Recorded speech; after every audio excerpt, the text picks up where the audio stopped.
할렐루야! 바이블 타임을 함께 읽고 있는 모든 성도님들을 축복합니다. 우리는 이번 주에 마가복음을 읽게 됩니다. 마가복음을 통하여서 하나님이 베풀어 주시는 큰 은혜를 누리는 우리 모두가 되기를 축복합니다. 마가복음은 마가가 전해주는 예수님의 이야기죠. 예수님께서 하신 말씀과 예수님께서 하신 사건들이 기록되어 있습니다. 그러면 첫 번째, 마가는 누구인가? 이 마가복음을 기록한 마가는 바나바의 조카입니다. 골로새서 4장 10절에 기록이 되어 있죠. 또 사도행전에 따르면 마가는 1차 선교 여행 중에 되돌아가게 됩니다. 마가가 이런 행동으로 2차 선교 여행을 떠나기 전에 바나바와 바울이 대판 싸우죠. 헤어지게 됩니다. 바나바는 함께 데리고 가자고 얘기했고 바울은 안 된다라고 얘기하면서 둘 사이가 갈라지게 되는 겁니다. 그러나 마가는 이후에 사도 바울과 화해를 합니다. 감옥에 갇혀 있을 때에 마가는 그와 함께 있었습니다. 골로새서 4장 10절과 빌레몬서 1장 24절을 보면 알 수가 있죠. 바울은 마지막 서신인 디모데후서를 쓰면서 마가가 자기 일에 유익한 사람이라고 이렇게 소개를 합니다.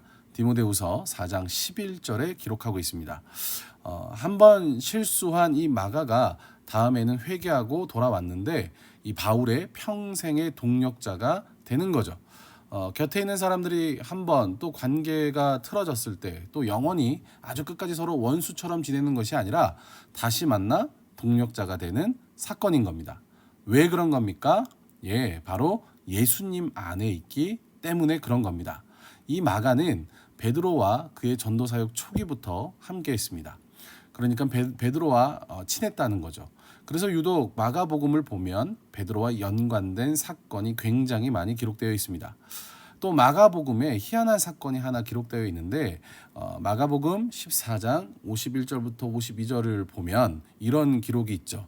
한 청년이 벗은 몸에 배에 홑 이불을 두르고 예수를 따라가다가 무리에게 잡힘에 배 홑 이불을 버리고 벗은 몸으로 도망하니라. 그러니까 한 청년이 그냥 알몸에 배 홑 이불만을 입고 가다가 사람들에게 잡히니까 그 배 홑 이불을 벗어버리고 알몸으로 도망갔다라고 그렇게 기록을 하고 있습니다. 참 희한한 사건이죠. 이것이 마가복음에 기록되어 있습니다. 어떤 학자들은 이 청년이 마가일 것이라고 말을 합니다. 왜냐하면 그 이유가 뭐냐면 당시 제자들이 없는 상황 가운데서 이 한 청년의 행동을 이토록 세심하게 알고 기록한다면 그것은 본인 외에 알 수 없는 사건이다라는 거죠.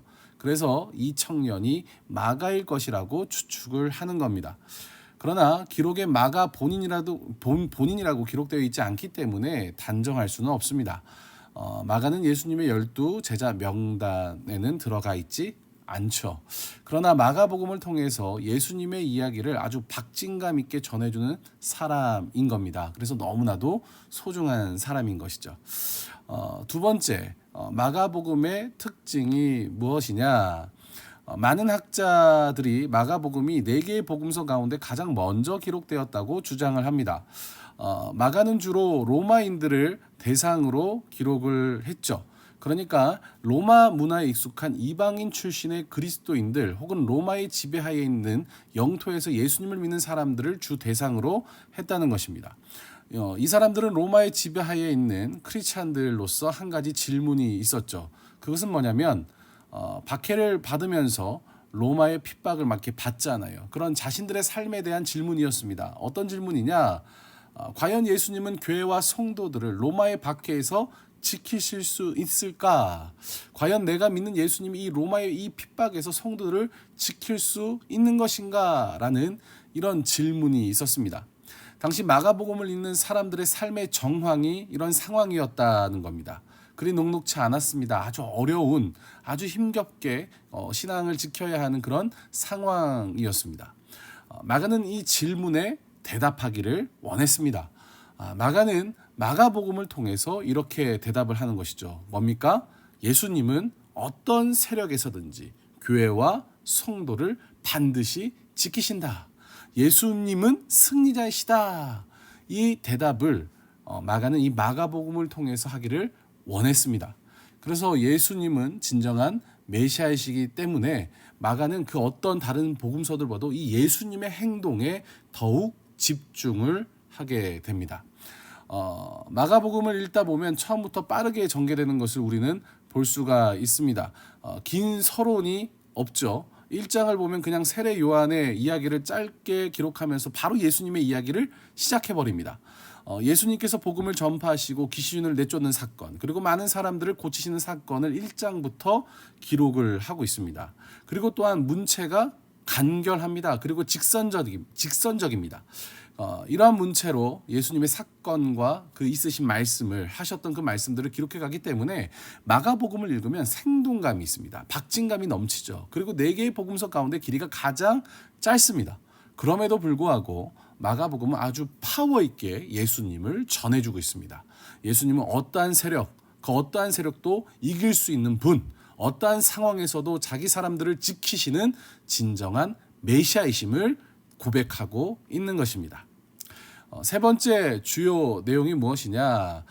마가복음은 하나님의 아들이지만 종으로 섬기러 오신 메시아의 모습을 강조합니다. 구원자 예수님을 전해주는 것이죠. 먼저 첫 번째 내용은 뭡니까?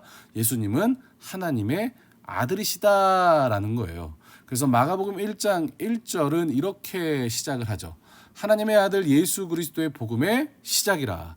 그러니까 예수님은 하나님의 아들이시다라는 것을 선포하는 겁니다. 마가복음에서는 이 사실을 여러 각도에서 증언을 합니다. 하나님의 아들이신 예수 그리스도를 여러 각도에서 증거해 주는 것이죠.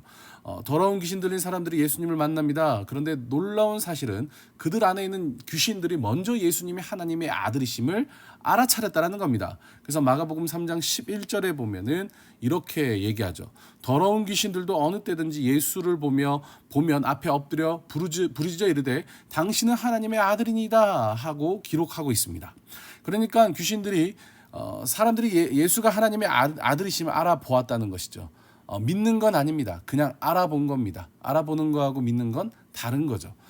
마가복음 또 5장 7절에 보면 이렇게 또 기록되어 있습니다. 큰 소리로 부르짖어 이르되 지극히 높으신 하나님의 아들 예수여 나와 당신이 무슨 상관이 있나이까? 원하건대 하나님 앞에 맹세하고 나를 괴롭히지 마옵소서 하니.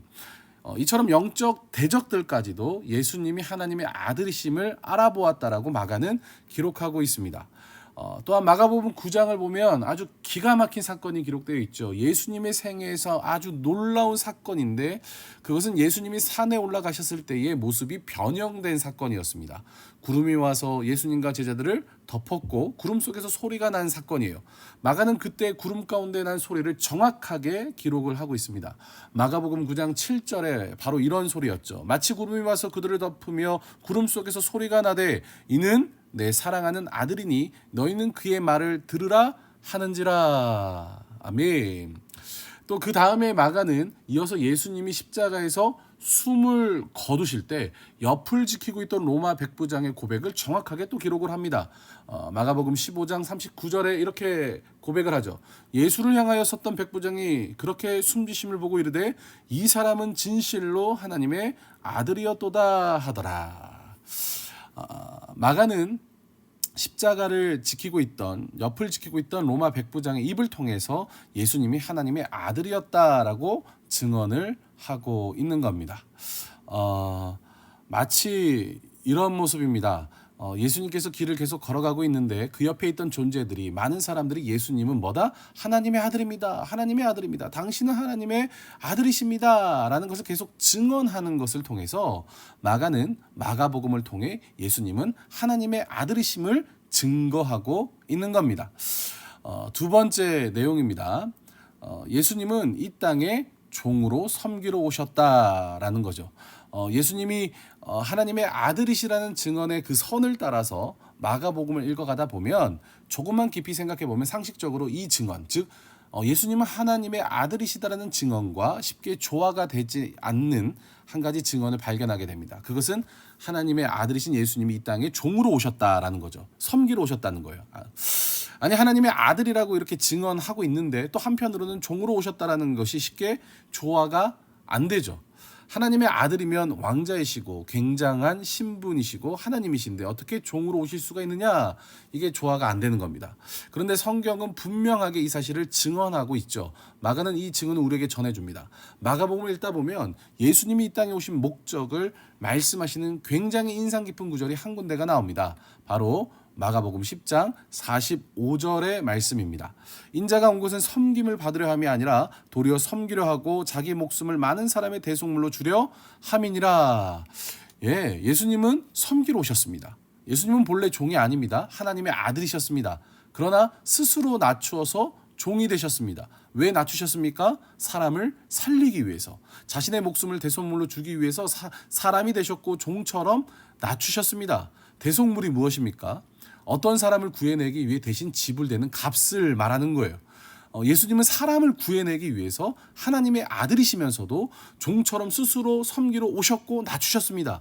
이게 예수님의 이야기입니다. 이게 사랑인 것이죠. 이게 구원의 이야기인 거예요. 예수님은 하나님의 아들이시다라는 한 가지 이 증언의 선과 예수님은 종으로 이 땅에 섬기러 오셨다, 죽으셨다, 이 이야기의 선이 함께 어울려 가면서 마가복음이 함께 진행이 됩니다. 그러니까 구원의 이야기인 것이죠. 하나님의 아들이신데 하나님의 아들로 계셨다. 스토리가 성립될 수 없잖아요. 그냥 종인데 종으로 오셨다. 그것도 아닌 거죠. 하나님의 아들이신데 사람을 위해 스스로 자기를 낮추시고 이 땅에 오셔서 자기 목숨을 대속물로 주셨다. 이게 예수님의 이야기인 것이죠. 이게 사랑입니다. 구원의 이야기. 그리고 마가는 이 예수님의 이야기를 우리에게 전해주는 겁니다. 한 주간 마가복음을 읽으면서 정말 많은 은혜를 누리시기를 간절히 바랍니다. 그리고 스스로 낮추셔서 나를 살리기 위해 이 땅에 오신 그 예수 그리스도를 더 만나고 가까워지고 더 사랑하는 한 주간의 그 시간이 되기를 예수님의 이름으로 축복합니다.